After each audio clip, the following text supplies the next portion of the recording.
Hello दोस्तों, मैं आपका दोस्त सुमित एक बार फिर से आपके लिए लेकर आ चुका हूं important question series of real number exercise 1 से रिलेटेड क्वेश्चंस। और अब हम इस सीरीज में देखने जा रहे हैं क्वेश्चन नंबर 7। ये सारे क्वेश्चन आपके बोर्ड एग्जाम्स में अपीयर हो चुके हैं, अभी भी आ सकते हैं, इसलिए हम सारे क्वेश्चंस को वन बाय वन कंसीडर कर रहे हैं। आई होप आप इन सारे क्वेश्चंस को एंजॉय कर रहे होंगे, सीख रहे होंगे।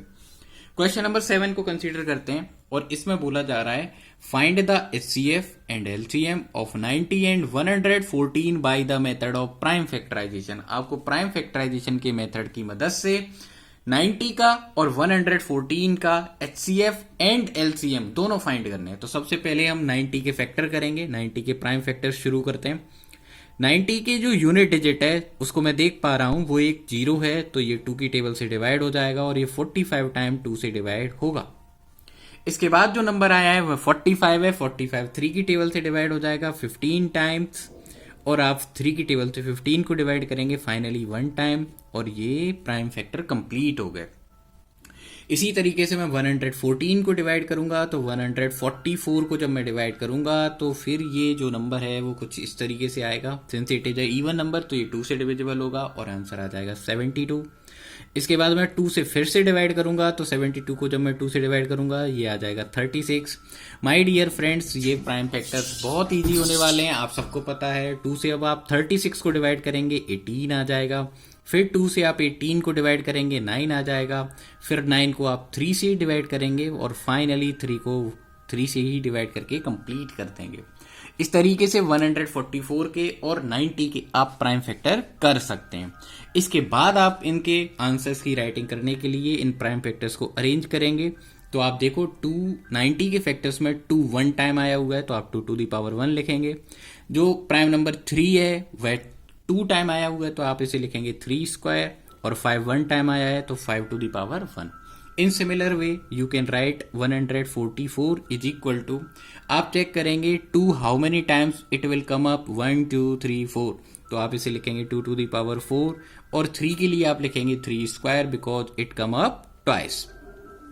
इसके बाद आपको इसका एचसीएफ भी लिखना है और एलसीएम भी लिखना है। तो शुरुआत करते हैं एचसीएफ से। एचसीएफ में आपको कॉमन नंबर लेना है with minimum power. Common number 2 है और 3 है, इनकी मिनिमम पावर आपको कंसीडर करनी है। तो 2 की मिनिमम पावर 1 है, इसी तरीके से 3 की मिनिमम पावर, दोनों जगह ही ये नंबर सेम पावर रखता है तो ये 3 स्क्वायर हो जाएगा। Finally you can write it as 2 multiply 9 that is equal to 18। 18 वह सबसे बड़ा नंबर है जो 90 को भी डिवाइड कर सकता है और 144 को भी डिवाइड कर सकता है। इसी तरीके से अब आपको इसका एलसीएम लिखना है। एलसीएम का मेथड क्या होता है सुमित, जल्दी बताओ। तो एलसीएम का मेथड सर ये होता है कि आप सबसे पहले कॉमन नंबर लिखो। कॉमन नंबर लिखा है मैंने 2। अब आप इसकी मैक्सिमम पावर लिखो। एलसीएम में मैक्सिमम पावर कंसीडर करते हैं तो 2 टू द पावर 4 हो जाएगा। इसी तरीके से नेक्स्ट कॉमन नंबर 3 है और उसकी maximum power, since it has same power at both the places so we are going to write it as 3 square. और इसके बाद कहानी में थोड़ा सा ट्विस्ट आ जाता है। जो नंबर कॉमन नहीं भी हैं आप उनको भी कंसीडर करेंगे। दैट मीन्स आप 5 को इग्नोर नहीं करेंगे, इसको भी इनवाइट करेंगे कि आप भी आओ, मल्टीप्लाई हो जाओ। अब आप आंसर लिखेंगे 2 to the power 4 that is equal to 16, 3 square that is equal to 9 and 5। 16 into 5 करेंगे 80 हो जाएगा, और 80 का 9 से जब आप मल्टीप्लाई करेंगे तो आपका आंसर आ जाएगा 720।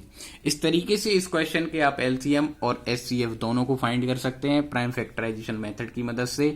आपके बोर्ड एग्जाम्स में जो क्वेश्चंस आएंगे वह प्राइम फैक्टराइजेशन मेथड की मदद से ही आपको सॉल्व करने हैं, क्योंकि जो रिमेनिंग मेथड्स पहले थे वो आपके सिलेबस से हटा दिए गए हैं। आई होप आपको ये एक्सप्लेनेशन अच्छे से समझ में आ गया होगा। अगर आपको ये वीडियो समझ में आता है, आपको ये कॉन्सेप्ट इजीली अंडरस्टैंड हो जाते हैं, तो आप इन वीडियो को अपने दोस्तों के साथ शेयर कर सकते हैं, मेरे चैनल को लाइक कर सकते हैं, कमेंट कर सकते हैं, शेयर कर सकते हैं। Thank you for your support. Thank you.